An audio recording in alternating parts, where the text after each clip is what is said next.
دوسرا مرحلہ کب آیا؟ جب حضرت ابوبکر صدیق کے عہد خلافت میں جنگ یمامہ میں بہت سے حفاظ شہید ہو گئے۔ اب ایک تشویش پیدا ہوئی، ایسا نہ ہو کہ قرآن ضائع ہو جائے، لہذا اسے کتابی شکل میں مرتب کر لینا چاہیے۔ اس کے لیے پھر بہت سے صحابہ نے حضرت ابوبکر کو اپروچ کیا کہ جتنے قراء ہیں، جتنے کاتبین وحی ہیں، ان سب کو آپ جمع کیجئے اور جمع کر کے اس قرآن مجید کو ایک کتاب کی شکل میں جمع کر لیں۔ حضرت ابوبکر شروع میں بہت ریلیکٹنٹ رہے،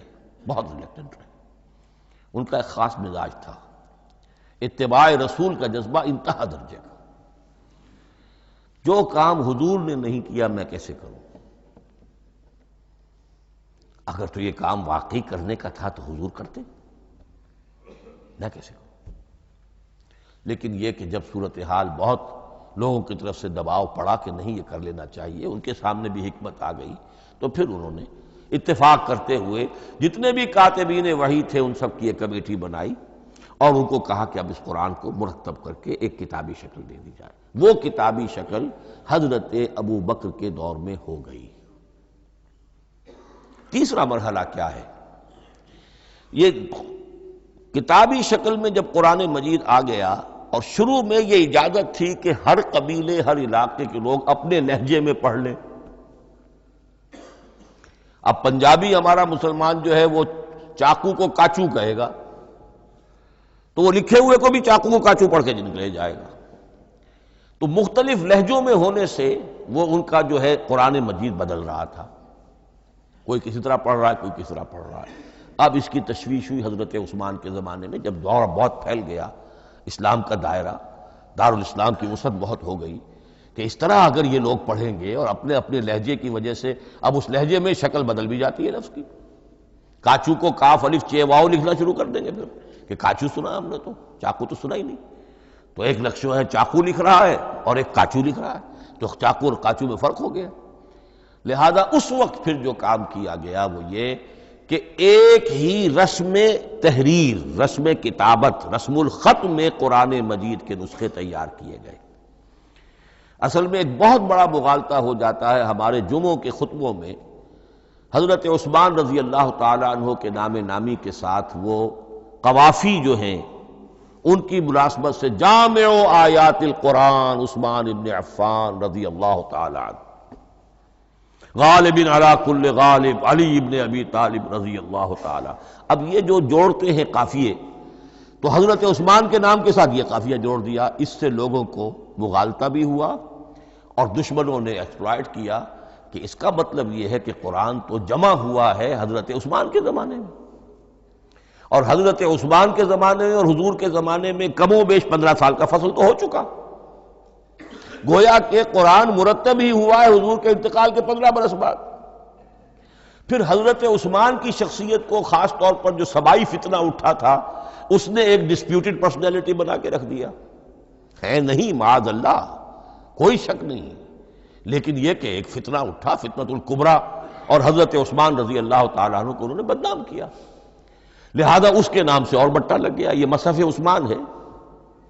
یہ ہے اصل میں وہ حماقتیں کہ جو ہوئی ہیں ہم سے، یہ قافیے ملانے کی وجہ سے، حالانکہ حضرت عثمان کی شان جو ہے وہ در حقیقت جامع آیات القرآن نہیں ہے، جامع الامت علی رسم واحد، پوری امت کو ایک رسم الخط پر جمع کرنے والی شخصیت حضرت عثمان کی ہے۔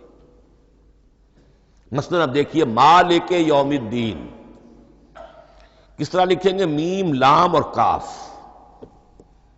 میم الف اور لام اور کاف لکھیں گے آپ، یہ غلط ہو جائے گا۔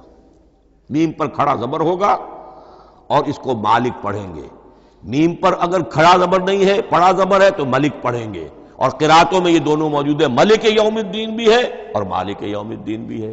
اگر آپ نے میم الف لکھ دیا ایک قرات نکل گئی، اب وہ اس میں آ ہی نہیں سکتی، وہ تو مالک ہی پڑھا جائے گا۔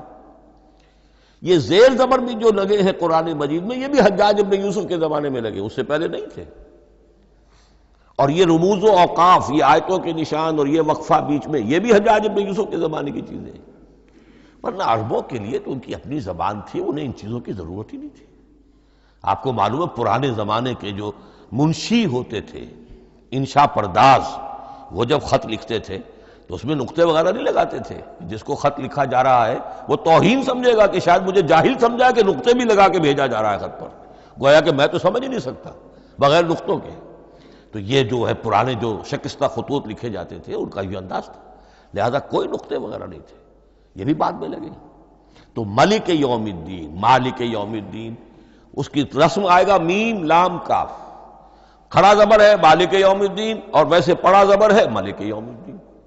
یہ رسم الخط ہے جس پر کہ حضرت عثمان رضی اللہ تعالی عنہ نے پوری امت کو جمع کر دیا اور اس کے نسخے تیار کرا کے، مختلف روایات میں آتا ہے 5 یا 7 نسخے تھے، ایک مدینہ منورہ میں رکھا اپنے پاس، اور اسی پر ان کے خون کے دھبے بھی ہیں.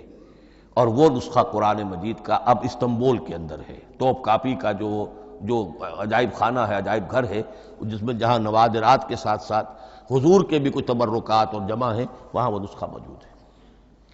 اس میں انگلی جو کٹی تھی حضرت نائلہ جو ان کی اہلیہ تھی، جب وار کیا گیا ہے حضرت عثمان پر، قرآن پڑھ رہے تھے، انہوں نے روکا اپنے ہاتھ سے تو ان کی انگلی کٹی اور اس کے خون کے قطرے جو ہیں وہ مصحف پر آئے.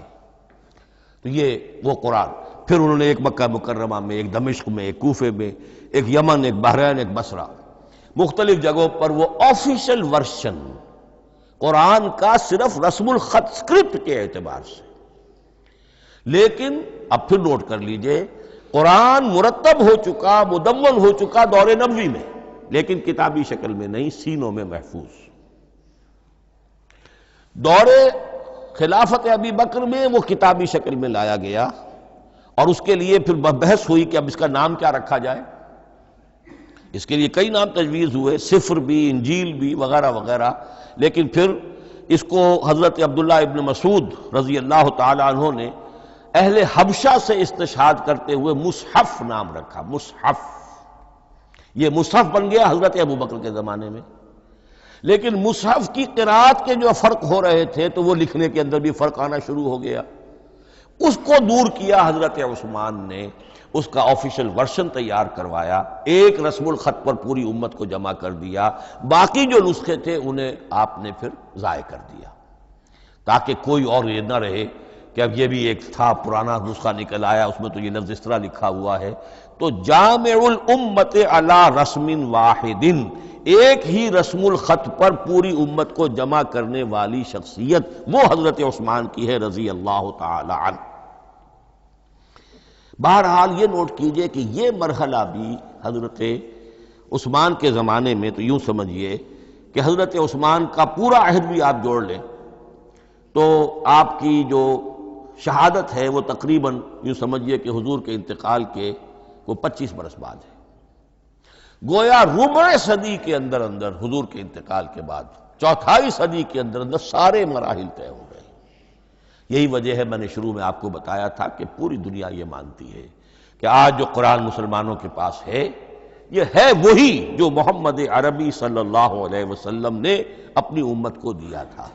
یہ دوسری بات ہے کہ ہم سمجھتے ہیں کہ محمد عربی صلی اللہ علیہ وسلم کو یہ اللہ کے کلام کی صورت میں حضرت جبرائیل نے پہنچایا تھا، وہ اس کو نہیں مانتے. لیکن یہ حصہ اس کا ماننے پر مجبور ہے کہ وہ اصل قرآن اپنی اسی انٹیگریٹی کے ساتھ، اپنے پوری پیور، اس کا جو بھی ہے ٹیکسٹ پیور ہے اور اس کی انٹیگریٹی میں کوئی شک و شبہ کی گنجائش نہیں ہے کہ یہ وہی شے ہے جو محمد نے اپنی امت کو عطا فرمائی تھی صلی اللہ علیہ وسلم. ایک آخری بات، چل میرے پاس 3 منٹ ہیں. یہ جو میں نے آپ کو ترتیب بتائی تھی قرآن کی، آیتیں، سورتیں، پھر حزب، اب اس میں ایک شے نوٹ کر لیجئے. آیت اللہ تعالیٰ کے علم و حکمت کا ایک نمونہ ہے. آیتوں کو جوڑ کر جب سورت بنائی تو آیتوں کے اندر جو ربط ہے، اس ربط آیات سے ایک اور معنی، ایک اور حکمت کا دروازہ کھلتا ہے.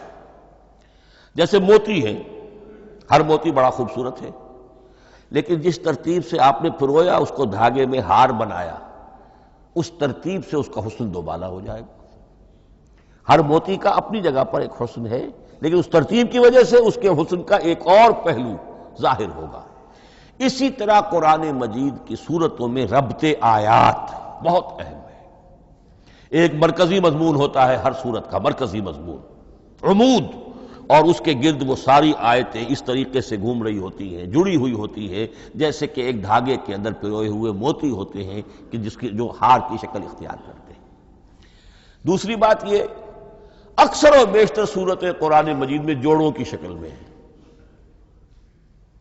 ایک مضمون کا ایک پہلو اس جوڑے کے ایک فرد میں، اور دوسرا پہلو اسی کا دوسرے فرد میں، جیسے معوذتین، دو صورتیں ہیں، مضمون ایک یہ تعوذ، معوذتین، الزہراوین، سورہ بقرہ سورہ آل عمران کو کہا گیا الزہراوین، حضور نے فرمایا دو نہایت تابناک صورتیں، بڑی روشن صورتیں۔ جیسے آپ دیکھیں گے یا ایھا المدثر یا ایھا المزمل قم اللیل الا قلیلا یا ایھا المدثر قم فانذر، ایک ہی طرح کا اٹھان ہے، حضور سے خطاب ہو رہا ہے۔ سورۃ الضحیٰ، سورۃ الانشراح، یہ تمام جوڑوں کی شکل میں۔ اسی طرح سورہ طلاق، سورہ تحریم، یا ایھا النبی اذا طلقتم النساء فطلقوہن لعدتہن یا ایھا النبی لم تحرم ما احل اللہ لک تبتغی مرضات ازواجک۔ شوہر اور بیوی کے درمیان تعلق یا تو اتنا گہرا ہو جاتا ہے کہ ایک دوسرے کے لحاظ میں وہ حدود خدابندی ٹوٹنے لگے، بیوی کی وجہ سے آپ نے کسی حرام شے کو حلال کر لیا یا حلال کو حرام کر لیا، بیوی کو ناپسند ہے وہ شے، تو حضور سے ذرا سا یہ ہو گیا تھا معاملہ۔ اپنی ازواج مطہرات حضرت عائشہ اور حضرت حفصہ رضی اللہ تعالیٰ عنہما، ان دونوں کی رضا جوئی کے لیے وہ خاص قسم کا شہد ہے، قسم کھا لی آپ نے کہ میں اسے استعمال نہیں کروں گا۔ لما تحرم ما احل اللہ لک، اے نبی آپ کیوں حرام کرتے ہیں اپنے اوپر وہ شے جو اللہ نے آپ کے لیے حلال کی ہے؟ تبتغی مرضات ازواجک، اپنی بیویوں کی رضا جوئی میں۔ یہ ایک انتہا ہوئی۔ دوسری انتہا کیا ہے؟ میاں اور بیوی میں اتنا بودھ ہو جائے کہ طلاق تک نوبت آ جائے، تو سورۃ التحریم ایک انتہا کو بیان کر رہی ہے، سورہ طلاق اگلی اس کے ساتھ جڑی ہوئی وہ دوسری انتہا کو بیان کر رہی ہے۔ سورہ صف حضور کے مقصد بعثت کو بیان کر رہی ہے، سورہ جمعہ آپ کے طریقہ کار کو بیان کر رہی ہے۔ اس طرح قرآن مجید کی اکثر و بیشتر صورتیں جو ہیں وہ جوڑوں کی شکل میں ہیں۔ اور میرا خیال یہ ہے کہ وقت ختم ہو گیا ہے، اس مضمون کا تھوڑا سا حصہ باقی ہے، وہ انشاءاللہ میں اگلی نشست میں لوں گا۔ بارک اللہ لی ولکم فی القرآن العظیم ونفعنی وإیاکم بالآیات والذکر الحکیم۔